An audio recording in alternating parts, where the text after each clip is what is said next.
Pastor Rick Warren tells us, remember how far you have come, not just how far you have to go. You are not where you want to be, but neither are you where you used to be. And I think that's such an amazing insight. Look, there's this large chasm, this gap between where you are or where you have been and where you ideally want to be in your life. And not only is getting there a long journey, but as we all know, that journey is paved with so many difficulties and setbacks and frustration. And sometimes we become so fixated on how much further we have to go that we become oblivious, completely oblivious to how far we have come. You know, I've noticed that. I've noticed that about myself, quite honestly.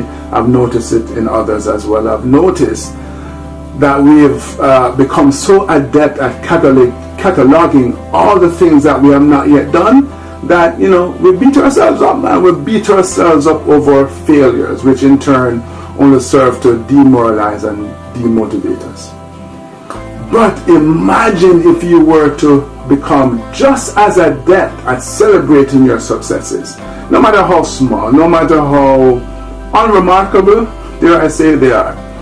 You know, so rather than focusing on how much further you have to go, can I encourage you to instead just take a look back, look over your shoulder and to see how much ground you have covered, right?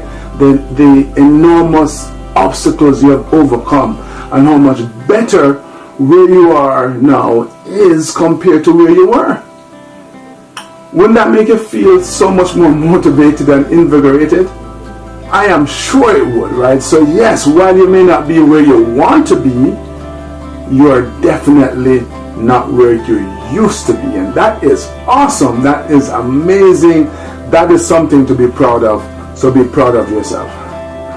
This has been a Keep On Pushing moment. Make sure you leave a comment on this video, like it, subscribe to the channel, and yeah man, share it with your friends.